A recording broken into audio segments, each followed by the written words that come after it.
Hi guys, Cornelius here. Just before we get started on this week's epic Conversations with Cornelius with Ciarán Carey, I'm just coming on to tell you that this episode is a two-parter. This is part one. The conversation is mesmeric and there is no way we could have got it all out and done it justice in one episode. So it's cut into two. So with that in mind, please sit back, relax and enjoy episode one. Over to you now, Cornelius. Hello and welcome to Conversations with Cornelius. I'm a comedian. This podcast is about my life, my wife, my likes and dislikes, hurling, football, movies, sex, drugs and rock and roll without the sex, drugs and rock and roll. There are going to be special guests and always regular contributors, but mostly it's going to be me and my main squeeze, the wife. So sit back, relax and enjoy Conversations with Cornelius. Hello everybody, welcome back to another episode of Conversations with Cornelius. I'm your host, Cornelius Patrick O'Sullivan, and I'm delighted to be here today. I've got an unbelievable guest, a very, very, very, very special guest. I'm going to be bringing him onto the stage in a few minutes, but before that, just get a little bit of homework done, just let you know what's going on. Flat to the mat with gigs at the moment.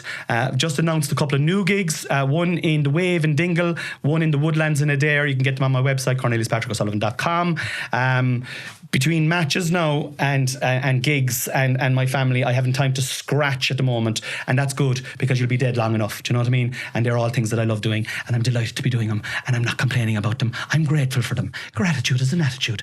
No, that's enough of that. Oh yeah, Patreon. Sorry, it isn't enough of that. There's a little bit more. I have a Patreon. If you want to sign up to the Patreon, the link is in the bio there. €5 a month, loads of episodes. That's enough of that. That's all the business done. I want to get straight into this because I've been excited about this since I slid into this fella's DMs, and he didn't like the pictures that I sent, but look, listen, we got around that, and I'm going to give him his intro now here. All right, so here we go. I have yet to have a hurler on my podcast. There have been many, many wonderful hurlers in my lifetime. My era was the 90s, when helmets were optional and pints were compulsory. Cork were successful at the very start and at the very end of that decade of the 90s. Offaly, Clare, Kilkenny, Tipperary, Waterford and Galway, only a puck of a ball between those scallywags. And then there was Limerick. A team that on their day could stand head and shoulders with anyone on that list. 94 and 96 Munster titles will tell you that story. Today's guest was a colossal on that Limerick side. A green giant, a Hulk-like animal, fierce, commanding, marauding, swashbuckling, daring, a hurler with swagger. Adored today as if it is yesterday. A treaty legend, a 3-time All-Star. Ladies and gentlemen, may I please introduce to ye Ciarán Carey. And the crowd go wild. Ciarán, you're very welcome to the podcast. Super to be here. Thanks for the invite. An honour and a pleasure to be here. And that's the greatest intro that I've ever gotten. And I'll be leaving the boys 2K at the end of the session. So I'm looking forward to getting into it. And as I said, yeah, lovely to be here. Yeah, well, delighted now as well. Delighted. And I meant every word of it. Before we get into the belly of it, as I said to you before we were on the podcast tonight, you came up on my TikToks there about a month ago. And I was like, I fucking recognise that skull. I recognise that fucking skull there. And then I heard the Limerick and I was like, okay, who's this fucking monks now? Like, do you know what I mean? And you were talking about addiction and you were talking about, like interesting topics, but I couldn't place you. And then I obviously clicked in and I was like, sure, that's Ciarán Carey. Number 6, Limerick legend. I used to go and see you all the time and you were an outstanding hurler, an absolutely outstanding hurler. But the main thing that I want to know today, before we get going, is what did you have for your breakfast this morning? What I had for my breakfast this morning was 2 duck eggs, 2 cuts of toast, cup of tea and a protein shake. Very straightforward. 2 duck eggs. 2 duck eggs, 2 cuts of toast. What's the difference if it's a duck egg? The duck egg is slightly bigger than the ordinary chicken egg. So there's that bit more protein in it. Yeah. Do you have ducks? Or did you buy them? No, I bought them. Yeah. I'm a fucking huge egg man. I'm a huge egg man. Honest to God. I had 2 eggs this morning. We're pretty much the same. Do you know what I mean? Yeah. Between the two of us, we've 3 all-stars, actually. Do you know what I mean? If you think of it that way. Duck eggs, 2 cuts of bread. Was it brown bread, white bread? 2 cuts of toast, white toast, white bread with the tea, and I made a protein shake and headed off to the gym. That was my breakfast. Do you go to the gym every day? I try to get there every day, but definitely 3, if not 4 times, Monday to Friday, and I tend to take it handy the weekend. Now, I'll go the weekend if I miss 2 sessions during the week, so I try to get about 3 to 4 minimum. Yeah, because you're in great shape. Yeah, and I started, would you believe it, going to the gym only about 4 years ago. I suppose I didn't gym when I should have gymmed in the 90s, but I would have did a small bit. And I suppose the motivation behind the gym really was mental health. Nothing else. So anytime I go to the gym, it's all for the top 2 inches. And if there's something happened from the ankle to the shoulder, then so be it. Yeah. That's a bonus. So like I find anytime that you leave the gym and you're on the road, you're on the way home, you won't be lethargic, you won't be down, you won't feel depressed. You'll say, lovely, bang, another one out of the way. Yeah. At the start, it's a bit difficult, but if you do it often enough, long enough, it will become part of your structure and part of your routine. We were talking a little bit before, again, about structure, very vague. How important is structure, in your opinion? Well, for me, when I look at the road that I've travelled and when I look at the times that I had in structure, it would have been confusing because the discipline would have been at play, because when you're playing hurling at a very high level, discipline is at play. Discipline by its nature is meant to be where you're meant to be at the right time. And you can apply that to training 3 nights a week and a game the weekend. So that was there. So that was a bit of a structure. But outside of that, now my structure would have been poor. My structure only started to really be alive in my life when I started to get well, when I started to get in recovery from alcohol about 15 years. And it's from that time to now where I really see it's an absolute automatic for any human being, if they want to be looking after their wellness and their mental health, structure on top of discipline is absolutely vital, is the way I'd say. Do you know what I think? And we just met about 40 minutes ago, right? And I know we're around the same age, right? We're about 3 or 4 years of a difference, so we're around the same era. And mental health is still scoffed at and laughed at in groups of lads. And it's very refreshing to hear a man talking about how important it is, because I don't think there's anyone out there who hasn't had struggle at some level with mental health. And I know myself I have, and I've talked about it candidly on my podcast down through the years. And structure, like for me, I've got, like, the road to hell is paved for good intentions. I'm a great man for good intention, and going along the road and then falling down. But I do try to get back up again. But I do think structure is very important. But talking about mental health with someone with your status so openly is really refreshing, and it's not very common, because even in pubs now you'll be hearing lads going, Jesus Christ almighty, what's he talking about there? Fucking mental health. Drink 5 pints if you're fine. Fucking is that's my mental health. Do you know what I mean? And it's, and then you'd laugh away at it because you might feel, fuck it, I better laugh at this, like, you know. But it is a conversation that is very important in all the decades, and like a lot of people, like, I suppose there's a lot of focus on young kids, which is very important and should stay with young kids and teenagers and young adults. But it's not impervious to men in their 40s or women in their 40s and 50s and even 60s. And I think it's great to hear it. And I commend you for it, and fucking fair play to you. Yeah, and I suppose for everybody it can be different, right? And I suppose really what I'm trying to say here is, if you're going to be happy, if you're going to be content, if you're going to have a bit of peace in your life. Now, I'm not suggesting for 1 minute that you and I are going to be levitating with happiness 7 days a week. We're not. We're going to fall. We're going to derail. But to be armed with some kind of a tool that'll straighten you up again and you're back on the path. And a lot of people haven't got that blueprint. Yeah. Okay, a lot of people, when they get well from addiction, they do find it. But mental health issues is no different. As you said a while ago, nobody can sidestep or duck mental health issues.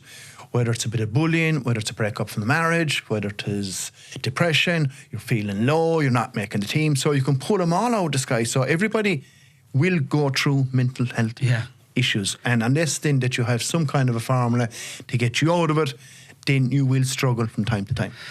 Yeah, no, when you say it like that as well, like it's very transparent when you think about it. Like there's a formula to get out of it. There's a formula there for you, and probably the formula is different for everyone, but there's tried and tested methods for all kind of things to deal with.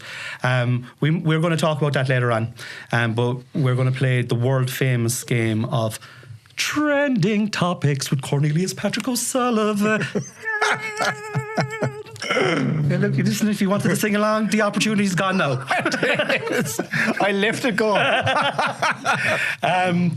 So I've got 3 fantastic trending topics today, right? Okay, the first one is hashtag Catholics. Catholics is trending across the globe today.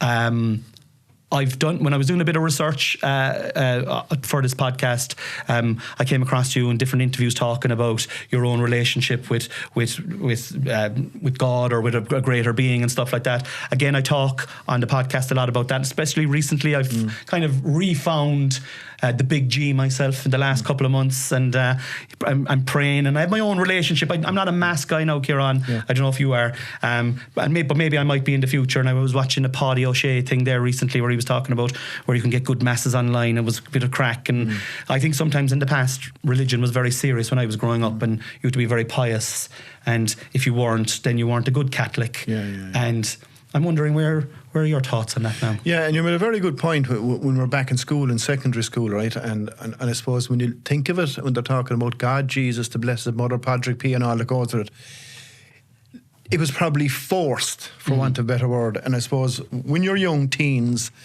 and when we're asked to do something, I suppose our nature is to rebel slightly. So when that force is constantly coming on you, then you're going to constantly rebel. Yeah. And I suppose when we're talking about the topic that we're talking about, which is out here opening podcasts, which is fine, but if we were in a restaurant, we wouldn't be able to have the conversation that we're having unless someone draws it down. I think myself it's very personal and it's very different for everybody. You said it there yourself, you found a big God at the moment and do your own little prayers, but you don't go to Mass. And that's fine. Your relationship is your relationship, and that relationship can be strengthened in time if needs be. But for me personally, a lot of people then can get bogged down on religion, faith, spirituality, and then other people might put them all into one bowl together, whereas they're all individually different in a way. Like spirituality for me could be throwing the 2 dogs in the boot of the car and heading for Ballyferriter on a Saturday morning and listening to the wind and the rain. For another fella could be walking in the woods. For another person, it could be sitting down listening to soft music for 20 minutes and closing the eyes and just chilling. So it's different. And then when we're talking about religion, when I hear the word religion, it brings me back straight away to catechism in school. And it's the faith I tend to use, right? Faith, and have some belief in something else out there that's possibly operating the world. And for me, I suppose at the start of my recovery, I just got out of the driver's seat and let someone else drive. So it worked. Wow, that's interesting now. So, and from that time to now, I'm building up my relationship as the years go on. And as you said there, being grateful for it. Because for 20 years prior to that, I was trying to white knuckle it, doing it every which way I can, and it never worked. Yeah. Right?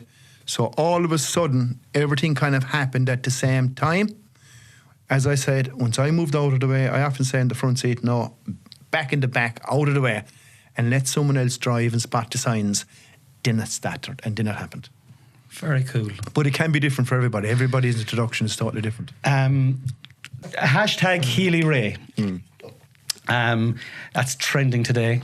And this podcast will be coming out. I think it might be coming out next week or else the week after. They'll probably still be trending.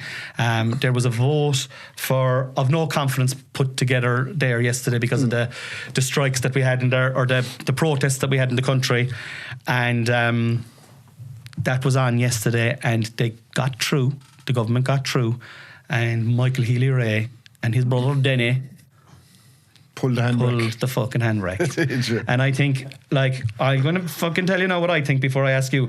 I think Michael Healy Ray is a very credible politician, and I think he's a pure Carey man, right? And does Carey first and everyone else a second. How are you doing? And he'd be at the fucking opening of an envelope, you know. Yeah. And but I do think give him his dues, I do think he's a shrewd businessman, but I do think he does his best for the people that voted him in, right? And I think his brother then is away with the fucking fairies. That's what I think. Because I've 3 boys. I have a small boy with autism, and he was like, they didn't take their vitamins. The mother didn't take the vitamin. And you know, when you're listening to that, it's very hard to see how a fella is even fucking got elected. Yeah, and I think there was a TikTok going there last week. There was a bit of tatterad on, I think, the Killarney Road. And there was some fella taking him on, and he gave me the impression he was ready to do a Tyson in it. This is it. You couldn't have it I couldn't disagree with him on a podcast, or I get a slap. Get that over the cow. I'd have to have the micro helmet on.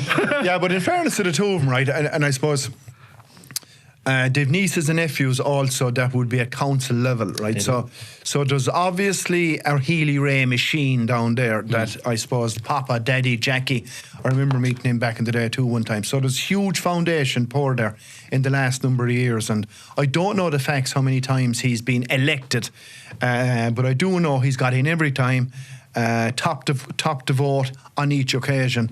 And from the people that I know a few people in Kinvara, he misses nothing. He calls to the door, no matter where it is or no matter what the occasion is. Yeah, I think he's great. Yeah, I think he's a fair worker. He will be missed because there is a character around him, and it's the Carey character, that part of Carey. And I think he definitely does represent rural Ireland. Without a doubt. And he's a loyal base out there, and his base have been loyal to him, and likewise he has been extremely loyal to the base. Yeah. Now he's no daw. He'd have an awful lot of business interests out there, and more power to him in around all of that. So I think he's going to be lost from Leinster House, because having that type of a character is pretty rare. Yeah, it's pretty rare. But having a character and being able to back it up. Yeah, because he's got a brain. That's my point. Yeah. So he was well able to do that, back it up. He'd sit down and have a conversation or debate with anyone in there, and he'd hold his own. Whereas Danny probably mightn't have the ability to do that. God did do it. I don't know. They're two interesting characters. What did you make of the protests? The protest, I suppose, being totally honest, I suppose if they went about their business slightly different. Now, can I understand and see the frustration why they are protesting and why they got such a huge crew from Ireland to do it? Of course I can. But I suppose in hindsight, and did a lot of the country back them? But was there a lot of tug of war there? Yes, there was. But I'd say they could have got the whole country if they just went about it tactically slightly different on the roads. They were a little bit unorganised. Yeah, what I mean by that, if you take the motorway, right? Okay, you have the left, the hard shoulder, you have the left lane and the right lane. Okay, if they left something open and let people get on with their day-to-day business. They're all mental hospital appointments here and there. There's an awful lot of people out there that carers couldn't get to houses. That people who have carers come on Monday, Tuesday to Sunday, and they couldn't go. So there's a lot out there. But if they had done that, I'd say that would have galvanised the whole country behind them. Yeah, it's interesting this week now. You can really see the split, because the rhetoric last week was the whole country are behind us. The whole country behind us. Now I would be behind them myself personally. But I don't know enough about it either, to be totally honest. But from what I do know, I was just I felt a degree of sympathy towards them, and I thought there was men going to lose business within 2 or 3 weeks if things didn't change, and it still might be the case. But I do think a little bit more organisation would have galvanised, as you say, the whole country behind them, because there is it's weird times we're living in now as well, because we were supposed to do the podcast last week and you were like, what are the roads like? And I was like, well, Jesus, I don't know, I'll check it. And they were impassable down here, and obviously they were the same in Limerick, so I don't know, it's an interesting time. What's the alternative, though, Ciarán? That protest now that we witnessed last week, right? That's the first time that you've witnessed anything like that, because it's my first time. So that's unique in itself, right? And I suppose unique in one hand, but desperation. That's what it was. In another hand, that they felt that this was their only way of showing their frustration. Yeah. And it did hold up the country. It did. And you can be guaranteed for the last 6 or 8 months, they were all probably coming. All we need to do, lads, is just come in here and blockade it, you know, and we'll have to do it. And it just got to the, as you said, the word when you're backed up against the wall and you've nothing else to lose, or else you'll lose everything, you'll do a desperate act. Yeah. And it's human, it's like it's mankind down through time. And my heart went out to a couple of people that I just saw. I could just see them, like, and you know, and I was talking about it on the podcast as well last week. Men who give their whole life for work, you know, and they might have 4 or 5 kids at home and a wife at home, and they're just out there working 6-7 days a week. And we're talking about mental health. They never talk about anything that's going on in their head because they're afraid to, almost, and their main thing is just, I have to make the money to keep the lights on. Sure, that in itself, you can be sure the domino effect of that is going to be mental health issues because of that and as a result of that. And I suppose the danger there is the bubbled in Leinster House. You know, how are they going to have the finger on the pulse with the ordinary Joe Soap if there's no bit of a connection there? And it's obvious there is no bit of a massive disconnect there. There is a huge. Yeah. Huge. Like I was embarrassed of Micheál Martin. And he's a Cork man, like. I really was, the way he talked down. And, you know, like, I had an argument with my father, a kind of a mini argument with my father about this, and he was like, don't fucking vote in the Shinners. Whatever you do, don't vote in the Shinners. And I was like, well, look, I'm fucking 50 nearly, Dad, like. And these boys have been in for 50 years. And we've got a housing crisis, and we've got, you know, a mental health crisis, and we've got hospital fucking that's supposed to be built for this amount. We've got voting machines sitting, gathering dust on them. The list goes on. Do you know what I mean? Like, sometimes you just have to, change. Like, you have to. I suppose it's also worth mentioning, Cornelius, when you look at the protest and the length of time it lasted, and it was all over the country, right? And when you're looking at other countries with protests, I think there might have been max 1, if not 2 incidents where there was a bit of pepper spray sprayed. So overall, from the peaceful protest, I thought it was amazing. Absolutely. Like you would be expecting TikToks coming up here, the guard catching the fella, or someone hitting the guard. There was none of that. Okay, there was a small bit of shoving and pushing, I think, to kind of blow the air out of fueling tractors, but it was peaceful. There was nothing malicious. There was no major damage, 1 or 2 arrests. But if you're looking at protests in other countries, then you're seeing cops and guards at it, left, right and centres with the batons. So from that point of view, like, you're talking about an A+ to all the protesters. Yeah. We got to move on. # Kobe. Not the basketball player now. I know the boy. Kobe MacDonald. 18 years old, cross Malina, prodigy of a Gaelic footballer. I know your first sport is hurling, but I presume you would watch both codes. Did you play a bit of football at all? Now, if you had your research done correctly... Well, I did. He said he burst the ball. You obviously didn't, because if you had your research done correctly, you would have spotted 3 years ago I went back and I played Masters football with Limerick. Oh, I didn't fucking know that. There's 3 tiers in that. You have the top level, the bottom and the middle, and we were in the middle. And we went all the way and we beat Armagh in the final, and I was playing their full back. But initially I only went in for the training because my older brother Sean was inside. I said, what are you training for? Done over 40s football. Stop. I said, you can barely walk. I said, where is it on? Inside New Well. I said, could I go in just for the training? He said, you can, yeah. So I went in and I just did 2 training sessions. The man said, Ciarán, will you take part? I said, I will for the crack. So, and then when you're in there, tis the old fucking trip switch again, and the head is on, like, to get over the white line. 110%. So I really loved it, enjoyed it. No, but funny enough, down through my whole career, the minute hurling finished, I played soccer. Did you? Oh, did you? Always, yeah. So I was from hurling to soccer twice a year, every year for all my career. What position did you play in soccer? I was the white version of Virgin van Dijk, centre half. Centre half. Do you support Liverpool? I would. Get out. Get the fuck out. Very observant when I said I was the white version of Virgil van Dijk. I'm an Everton supporter. That's the reason I say it. Yeah, I don't mind Everton either. Like, Of course you don't, because we're no threat. No, and you know yourself, but you know yourself when you go to Anfield or an Everton-Liverpool game and the hatred that really goes on. Obviously, I don't have that because I'm in Ireland. I presume you don't have I the don't. same thing. No, but like most of my friends are Liverpool fans. There's a bit of banter between the two. Oh, but yeah, like, sure, I'm 100%. always come out the wrong side of it, unfortunately. Yeah. No, you're not too far away now because Liverpool are going through a terrible time. Yeah, and we're overachieving all season. You know, that's the way it goes. You know. Would you be? What would your opinion of Arne Slot be now? Would you keep him? Would you get rid of him? My honest opinion now, right, and I've watched him the first year he came in, okay, and I suppose the team was there, so he was able to kind of keep them together, and they were successful that year. Now, from the start of this year to what I've seen up to now, he's to get to P45. I think so too. Oh, straight up. So much so that I'm saying that he shouldn't. Let's be honest. Yeah. I mean, I've been straight about it. And I'm just going, I'm going on no different to anything else. I'm going on performances. Yeah. I'm going on performances. And if the team aren't performing, obviously the manager, the coach can't perform, but you're duty bound to get the best out of him. And he's not achieving that. No.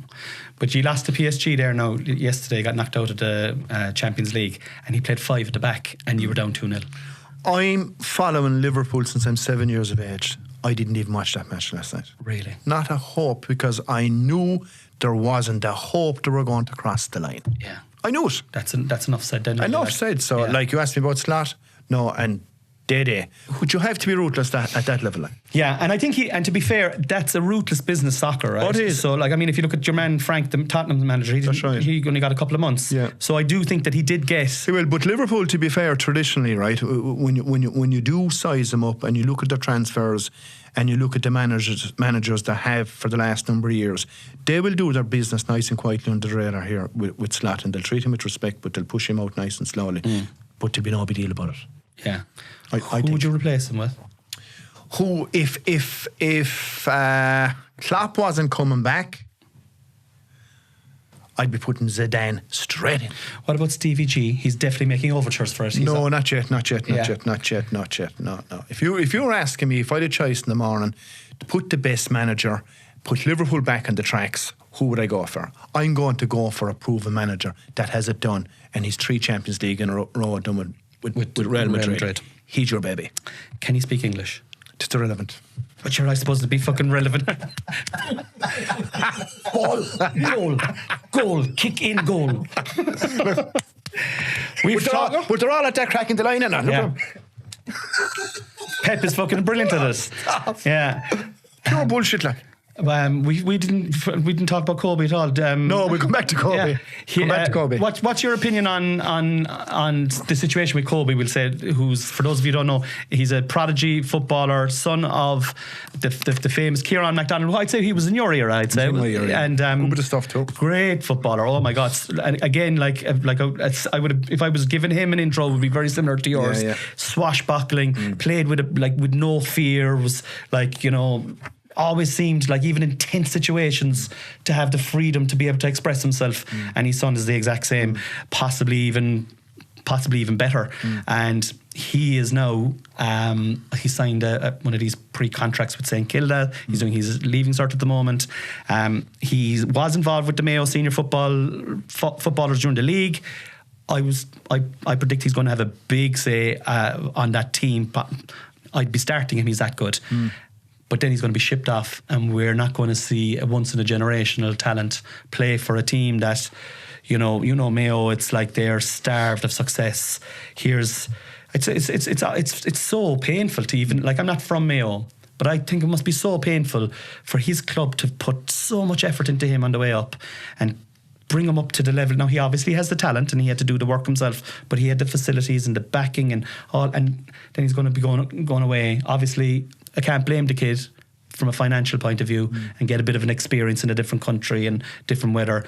But I personally feel that our GAA, the higher echelons of the GAA, should have a superstar clause to look after our superstars, to stop them from being poached for free. And what would your superstar clause look like? That's a good question now, Ciarán. Actually, while you're thinking, I'll come in and give my own opinion because it is a tough one. Yeah. A very hard one. And I suppose that is the way the cookie crumbles if you're that talented. And I mean that in a nice way. And usually the real good players, whether it's a very good footballer, a very good hurler, a very good soccer player, 9 times out of 10 they can turn their hand, I won't say every sport, but a lot of sports, and hold their own, okay? And I suppose that can be to their detriment as well. But if you take the ordinary average, Joe Soap was 18 and 19, and I suppose it's a lot harder here for a soccer scout to spot you than it is in England because there wouldn't be too many scouts here. But it would be similar if you got caught by a scout for Everton spotting a young fella playing soccer in Cork and they want to sign him. Like, it is hard and everything you said is right. But at the end of the day, you know, he will have to follow his heart. Park the money. It'll come down to following his heart. If he follows the heart, he'll make the right decision, I believe. Okay, but like I get that, right? But even with your point there now, we'll say like Caoimhín Kelleher is a good point. Ringmahon Rangers got compensated fairly well for when he moved on from Liverpool. And they were able to reinvest that money then back into the club, and younger people will be able to, you know, avail of the funds, you know, and potentially get better, and we'll have more exports in the soccer world. But there's one big difference in the J world. We are amateur sport. This is the question, and this is the thing. That's the grey area, and there's your little line. But it comes back to, if we were to look at this podcast now so far, the word evolution. And nothing stays the same. The hurley is different. Like, I mean, that's an old hurley there. Like, even a new hurley now wouldn't be anywhere near that. That's not a million miles away from a shinty stick. It's not too far away from it. That's not my hurley now. The boys brought that. I just want to say for the record, I didn't put that up there. And if I could take that green off and replace it with red. With red, yeah. You've red over it, you're fine. I suppose we leave it off. We live in harmony. It is a tough one, though. It is a tough one. But like, how do you prevent an 18 and a 19-year-old, I suppose, getting a break of a lifetime? Well, I wouldn't use the word prevent. I would like to replace the word prevent with give him a choice. Give him a choice on on similar standings. Like, sure, you can go to Australia and that's no problem at all. But you know, if you don't, here's a path that we have for you. I don't know how that path would look now, you know, but from a financial point of view, he's going to be a lot more better off. He'll be a millionaire, like, if he's successful over there and set up for life and living in a great country, lovely, you know. But look at all the boys and girls that he could inspire if he was in Ireland playing our sport and got 10, 15 years and finally won that elusive All-Ireland for Mayo. The songs and the history and the pedigree that it would leave in the country and the people of Mayo alone. I mean, there's a price to be paid for that. And I think in this day and age, unfortunately, and I do think the amateur ethos is absolutely essential to the GAA, but I think there should be some, like, it's very rigid, Ciarán, isn't it? Everything you said there now, and as you were talking now, right, I was getting to say a few lines in my head. No bank will cash that down. Yeah, they won't cash it. I mean that in a nice way. Yeah, I do. Yeah. And I'm saying that with love, right? Yeah. I suppose I'm seeing both sides. You're right. What a loss that he's going to be from his club and obviously his county and obviously of the supporters who are going to be without seeing this fella perform on a weekly basis, right? So we're not going to get to see him. And as you said there, is there a possibility, could he be the Mayo Clifford in time? There's a huge possibility. We don't know presently. Now, and on the other hand, you've this outfit coming, or the Australian, St. coming, Kilda's, laying the cards on the table. They want him, and this is what needs to be done. It's very hard to refuse that. It's very hard. And for a 19-year-old, yeah, very, very hard. And obviously, it's professional life. It is, and obviously his family has a huge say in it. And listen, his dad couldn't be positioned any better because he has experienced club, he's experienced inter-county, and he hasn't experienced Australia, but he's a fair idea where potentially that could bring his son. If that makes sense. It's a tough one. It's a hard one. Well, if I had got the opportunity.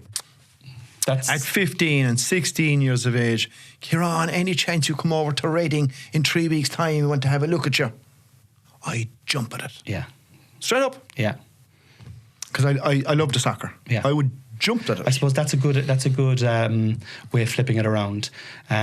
Yeah, if you got the call from Reading or from West Ham or from whatever. Anyone, because obviously I played hurling all my life, played a small bit of football, but I loved the soccer as well. Obviously hurling was my first sport. But having said that, if I did get a little call, would I give it a cut? Guaranteed. Sure, Kevin Moran got the call in the 70s. There you go. Yeah. And a good few players. Who else? Niall Quinn as well. Yeah. Mark Keane might have got to go back in the day. There was one or two fellas that I know that got trials and didn't make it. So, you know, if you're lucky. As well, was another one. He did, Shane Long, But you gave a great example of Queven Kelleher there. You know what I mean? So, you know, lucky enough to be seen. Maybe something like that, though. What about something like that the club isn't just stripped of, like, a superstar? Like, so my club is Ballyclaw. We'd Colm O'Neill, right? And he was on the podcast here a few months ago. A once in a lifetime generational player. Like, we may never see someone in our club like that for 100 years. We were successful 1,000% because Colm O'Neill was on our team. And then the 14 rest of the lads that were playing were good and hardy and warriors, and they broke their hole. But Colm was a superstar, scoring 4-10 a game. But if he'd got that opportunity and he'd went away, that would never have happened. And I just think there's a greater cost outside of the money. There's a greater cost to society when you're letting that happen. And at the end of the day, you said it, and this is true. The player is probably going to pick it. The player probably wants it, like you would have taken it. But I think if you can give them a choice, if there's a way of giving them a choice, look, you can have that, and you'll make that. But if you stay here, this is a road for you as well. And I don't see that road there for young players at the moment. No, they're not. And I suppose, like, it's an extremely grey area. And at the end of the day, whether we like it or not, if you're going to go down that road, you can be sure financial is going to come into it. Yeah. That's a cast iron certainty. Yeah. So there's no point dancing around it and not mentioning it. No, it's all financial. Well, it's not all financial, but no, it isn't. It'd be good 78%. It is, yeah. And unfortunately, like, sport can be cruel at times. Yeah. And this is an example of it from us from a distance, but you can be sure for the kid that play Kobe, it isn't cruel for him. Yeah. Yeah. And I mean that in a nice way. No, and I get it. I get the point. I do get the point. And I would just like to see the GA make some sort of an effort to, or else put some sort of a thing in place where clubs get compensated at least, and the clubs aren't going to be using the money only to improve their facilities. 110%. Yeah, I'd be all for that now. Something like that at least. I'd be 110% all for that, because at the end of the day, right, everything begins and everything finishes with your club. So definitely I would be for the club getting a few pounds if possible. Amazing. And I'm going to ask you a question about that later on, but sadly that concludes Trending Topics with Cornelius Patrick O'Sullivan. Ciarán, you're letting me down, man. Okay, so listen, that's all the airy-fairy stuff done. We're into the hard-hitting section of the podcast. The questions are going to come thick and fast now, Ciarán. I hope you're ready for them. Let them off. What are you like as a human being? And what I mean by that is, I think, and I might be wrong with you now, but I think in general people have a mask on all the time, some sort of a mask for different occasions. When you're in the car at home, or when you're out on the beach with the dogs, as you were saying, listening to the wind and the rain, what are you like? What kind of a character would you, if you were to describe yourself? I read a brilliant book one time. It's called Who Am I? Right. Okay. Great book. No, and you're right there with the characters and the masks, right? Because I can identify with all of those once upon a time. And I used to often say, if I was living in Hollywood, I'd get about 10 Oscars for the amount of masks I was putting them on. One for the wife, one for the brother, one for the manager, so I had them all. And when you get into a habit of kind of putting up a face and putting up a mask and putting up a bit of an act, it's inevitable you're going to get lost. I mean, the real, authentic you is going to get lost, is my point. So thankfully, I went through all of that stuff and came out the other side. And I suppose the real me is no different to what we were speaking about a while ago. I will be evolving until he calls me. And whenever that is, I don't know. So if I'm back here with you in 3 years' time, you will see another slightly different, better version of Ciarán, hopefully, going forward. So I am evolving all the time. I suppose the beauty about that process, it's ongoing and it doesn't stop. So there's a lot of characteristics and credentials to what makes me tick, for want of a better word. And what else do you want to know? What do you love? What do I love? I love freedom.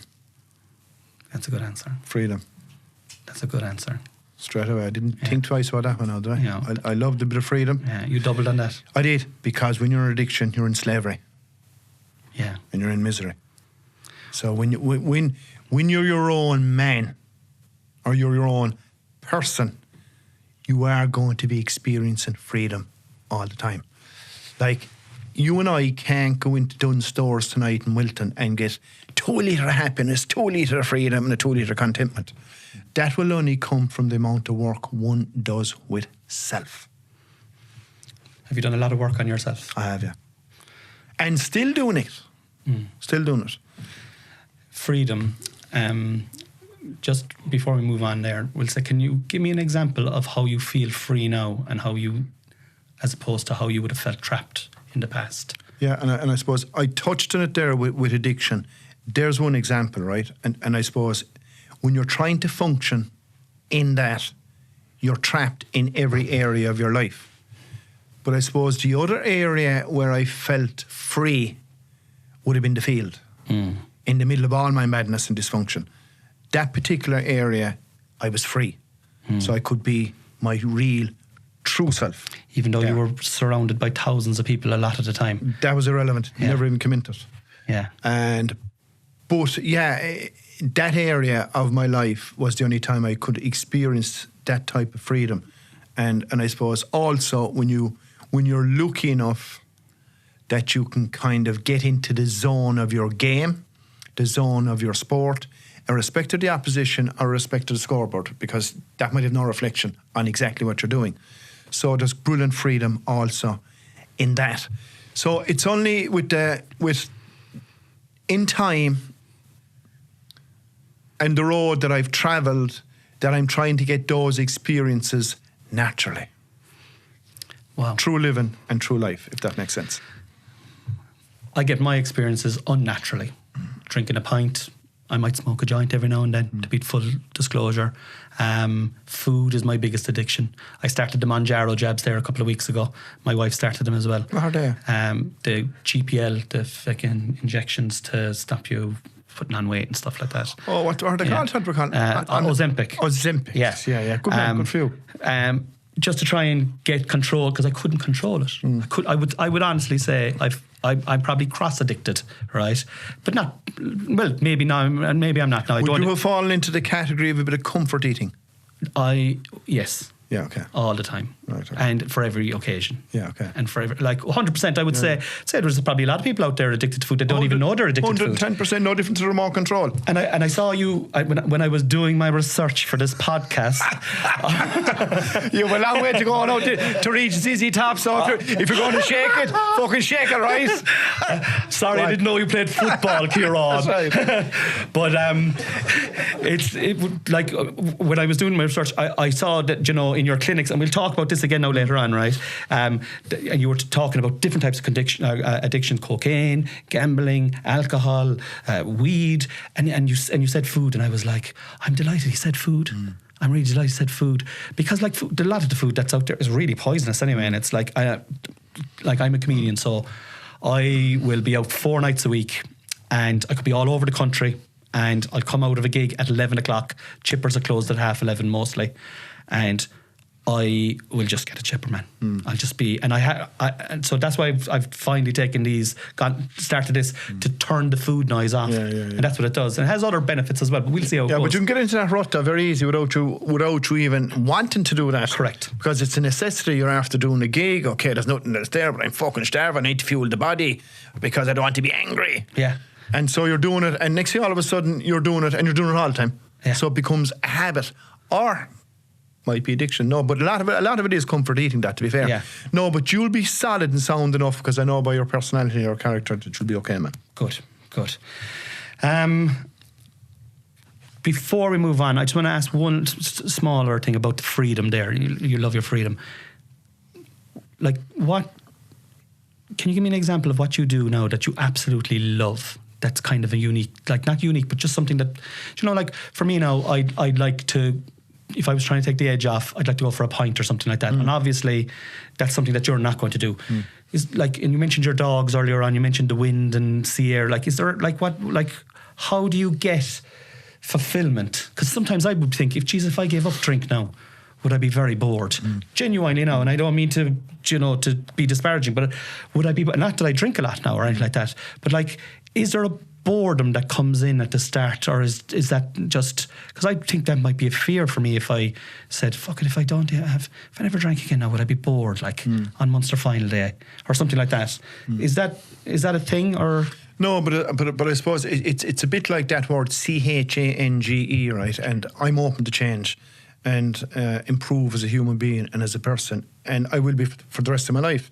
And I suppose the beauty about that journey, there will be spells along that process that the best version of me as a son, as a husband, and as a dad, and in my professional career, it's automatic. He's going to come out. But like, there's a few aspects to it. Like, there is a few things there. Is there anything that you love to? Of course, man, I love the game of golf. I picked up golf 4 years ago, and I suppose in my madness back in the day, I thought golf was for hairdressers or corner forwards. Corner forwards would turn the light and go to bed. That type, right? I'm a fucking corner forward. So my point here is that'll tell you where I have changed. So since I started the golf about 4 years ago, I love it.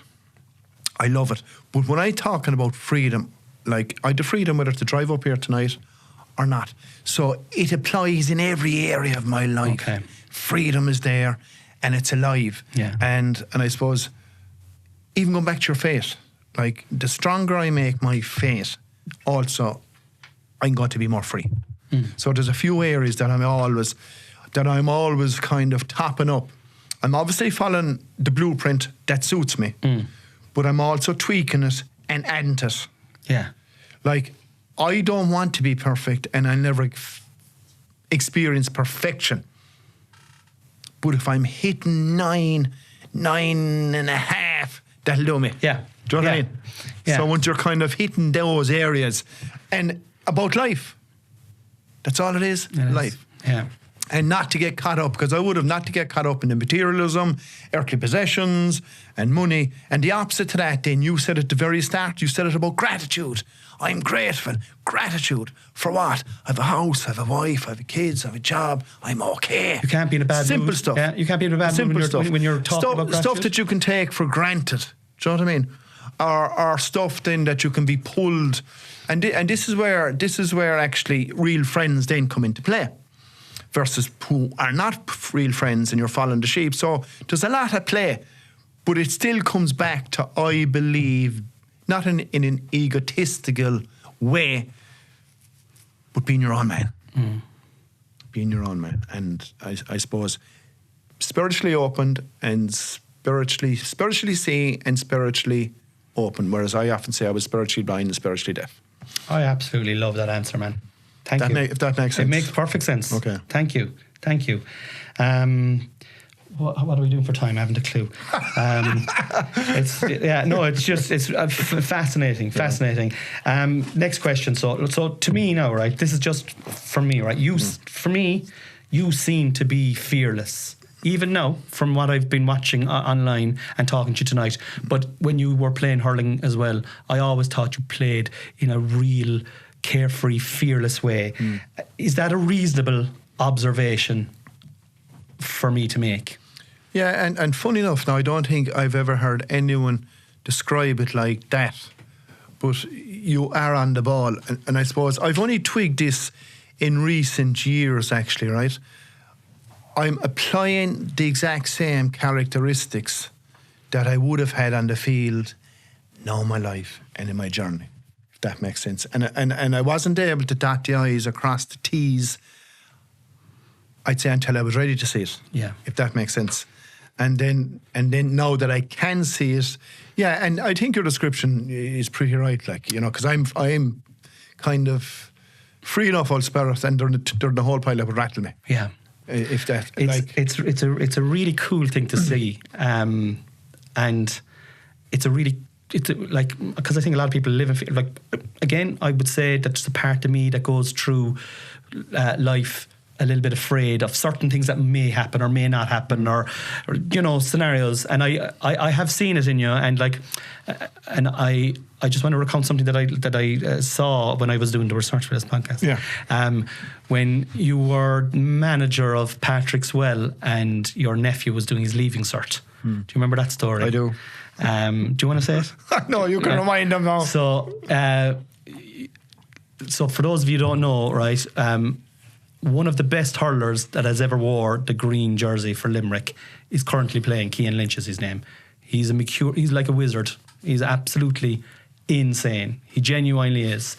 He is an archetypal athlete. He reads the game so well, plays the game so well. He could play in any of the front six, he could play in any of the front eight. I've never seen him as a defender, but maybe he could. But from 8 right up to 15, he could play there and be in contention for an All-Star. He has multiple All-Stars. But when he was only a kid doing his leaving cert, you were manager of Patrick's Well, and you were playing a final. Is that right? Am I right in saying that? Was it the first round or the final or something like that? And you asked, you were on to him to play the match to tog out. No, it was Limerick 21s and Limerick Seniors. Explain it, because I have it slightly wrong here. Right, So please tell us. It was the Limerick Seniors, and we were playing the first round of the championship, right? And I suppose I travelled the journey. I played for Limerick 21s 4 years in a row and beaten them 4 months of finals. So I would have come on similar to what he came on. And, you know, he was 18, doing his leaving cert, and was good enough to make the team. And there was a bit of there was a bit of kind of speculation about it. Should he be playing? Should he not play? And I was getting a small bit from the Limerick seniors as well. And so there was a good few nibbling at my ears. And I suppose I let the decision to him. And thankfully he was kind of edging towards my thinking anyway, which was to play him. And obviously I played him because I felt it was the right thing to do. Like in the law of averages, of course you can make the case. He's sitting his leave cert, if he got a belt of a hurl, if he broke the finger, he won't be able to do it. And that's all thinking, and that fucking record has been playing for years and years and years. And I was aware of that, and I suppose I didn't make a decision to rattle that. I made a decision because I felt it was right. He was good enough, he was unique, I could see it in him already, and, you know, please God, he'll get through the game fine and he can start to leave cert again tomorrow morning. That was the way I seen it. It was the benefit of Limerick, the benefit of the team, and the benefit of him. So, created a bit small bit of a rumpus, sorry, but for me, what was admirable about that was that you didn't give a fuck. You were like, this is what's happening here. Obviously the kid's going to make his own mind up. If he decides to do it, I'll take the flack here. Correct, yeah. I'm going to take that. You just do your job on the pitch. And that's there's people pleasers out there that will, you know, most people I've encountered, myself included, tend to kind of sidestep controversy or difficult conversations. But I admire that. I thought that was a really interesting... And it was twice as hard because he was related to me. And exactly. You know, if it was John Ciarán, I do it anyway, but like it just made it twice as hard because he was my nephew. But and as I said, you know, like my principles, being honest, being genuine, showing unconditional love. Like if you're applying those all the time, then too much is going to bite you on the right cheek. Like, do you know what I mean? And that's how I operated. All of that at that particular stage. But I like it wasn't that I went in a solo run. Obviously I spoke to him. Didn't want to make a mountain of it because I didn't want him to feel it was Mount Everest, because it didn't fucking Mount Everest came to the decision you want to play it or you don't want to play it, but think about it. And once he had a decision made, then I obviously didn't back that 110% and, you know, picked him. Yeah. You were a wall for him. But I wasn't going to be arrogant and, you know, not consult him or not consult his parents and go on a solo run, you're playing full stop. So it's not in me to do that. But that's what I'm saying. So I ticked all those boxes first and then I made the call. Yeah, but that's from looking from the outside in, right? That's how it appeared to me. Is that you're not doing this to be the man. Correct. You know, you're yeah. doing it to get the result, and you're doing it the right way. You're consulting the player first. I just thought it was a very interesting observation, and that's. So you did do a small bit of research, even though you missed out on the big ball. I missed out. I'll be forgiven, I'd say, down in Limerick. I was at. That's his second poke. He'll definitely get 2 more fortnights out. Here, pokey. Fucking hell, man! We're flying through this, but it's Go on, like Wanda. I'm really enjoying it. Hurling is my next question, right? Hurling. You're going to have to tune in next week, guys, and see what happens. Thank you for listening. Like and subscribe and all that jazz. Peace and love.